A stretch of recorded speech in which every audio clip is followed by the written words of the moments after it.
बची हुई सब्जी। गांव खैरापुर की रहने वाली नीरा जब शहर के वर्मा परिवार में बहू बनकर आई तो उसे लगा जैसे सपनों का घर मिल गया हो। बड़ा मकान, साफ सुथरा आंगन, हर सुविधा।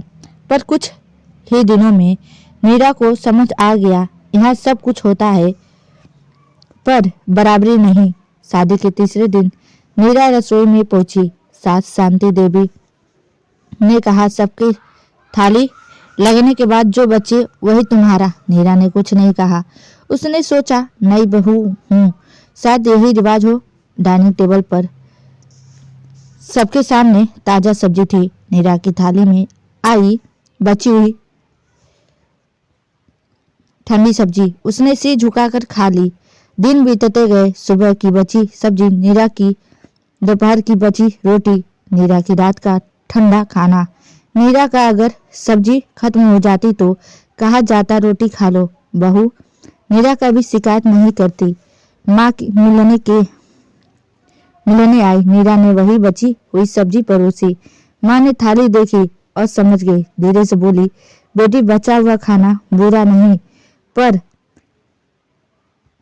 रोज किसी को बचा हुआ देना दिल बचा हुआ बना देता है।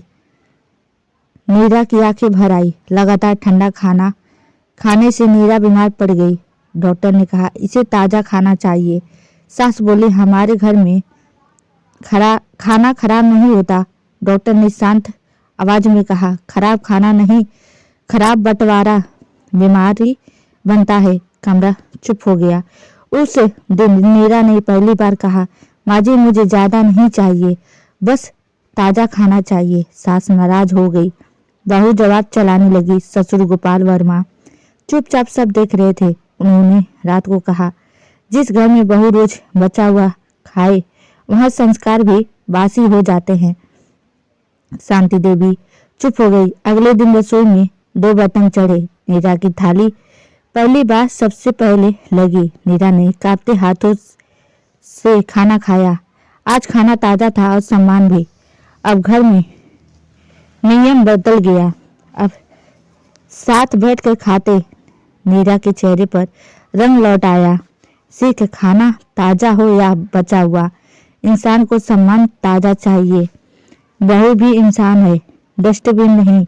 बराबरी से ही घर चलता है।